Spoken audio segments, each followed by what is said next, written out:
সোনাইয়ে 200 জন যুবক অগপে যোগদান। মিত্র জোটে আসন থেকে প্রার্থী নিশ্চিত নেকবুব হোসেন লস্কর।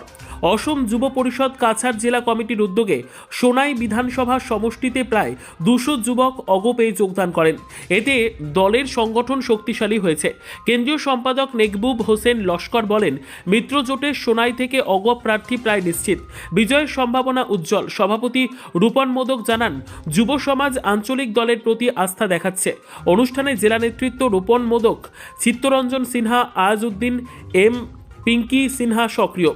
অগপ নেতা সৌম্যদীপ ভট্টাচার্য, নজরুল হক উপস্থিত। রাজনৈতিক মহলে মনে করা এই যুব অংশগ্রহণ নির্বাচনে মিত্র জোটকে প্রভাবিত করবে।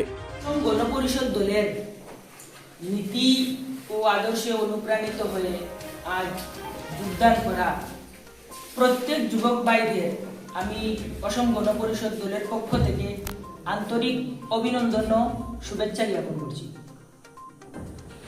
সর্বপ্রথমে দল সম্বন্ধে কিছু একটা বলি। আমি ঐতিহাসিক অসম আন্দোলনের 855 জন শহীদদের রক্তের বিনিময়ে গড়া এই দল অসম গণপরিষদ দল। অসম গণপরিষদ দলে কোনো ভেদাভেদ নেই। হিন্দু, মুসলমান, জৈন, খ্রিস্টান সবাই ঐক্যবদ্ধ হয়ে অসম গণপরিষদ দলে আছে। অসম গণপরিষদ দল আসামের একমাত্র আঞ্চলিক রাজনৈতিক দল। আসামকে শক্তিশালী করতে হলে অসম গণপরিষদ দলকে মজবুত করতে হবে। অসম গণপরিষদ দল শক্তিশালী ও মজবুত হলে অসমের জনগণ শক্তিশালী হবে। অসমের জনগণ শক্তিশালী হলে অসম শক্তিশালী হবে। এটাই আমাদের লক্ষ্য। এখন বরাক উপত্যকা সম্বন্ধে অসম গণপরিষদ দলের অনেক অবদান আছে। বিগত দিনে আপনারা দেখেছেন যে বরাক উপত্যকার থেকে অসম গণপরিষদ দলের অনেক বিধায়ক নির্বাচিত হয়েছিলেন। এমনকি 2-3 জন মন্ত্রীও ছিলেন অসম গণপরিষদ দল থেকে। তারপর আমাদের এই বিশেষ সোনাই সমষ্টি থেকেও অগপ দলের গড় ছিল বিগত দিনে। এখান থেকে আমাদের বিধায়কও নির্বাচিত হয়েছিলেন, প্রাক্তন বিধায়ক মরহুম আনোয়ার হোসেন লস্কর সাহেব। সবে আমরা রানা এমএলএ বলে পরিচিত ওনাকে। ওই সোনালী দিনগুলি আবার আমাদের ফিরিয়ে আনতে হবে। আপনারা সবাই ঐক্যবদ্ধ কি ওই দিনগুলি ফিরিয়ে আনতে?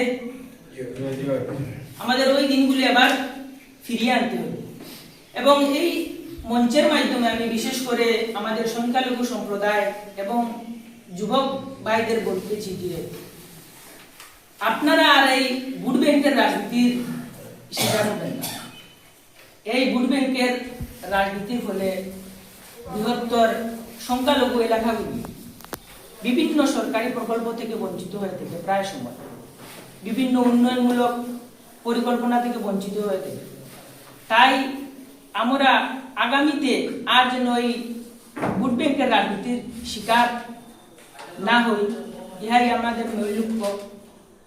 এবং আমি আশাবাদী যে আগামী 2026 বিধানসভা নির্বাচনে মিত্রজোট থেকে সোনাই বিধানসভা সমষ্টিতে অসম গণপরিষদ দলের প্রার্থিত্ব প্রদান করবে এবং আমরা সবাই ঐক্যবদ্ধ হয়ে ওই প্রার্থীকে বিধানসভায় নির্বাচিত করব।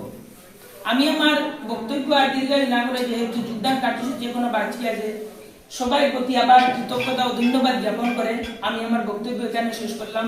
ধন্যবাদ। জয় এবং অসম গণপরিষদ।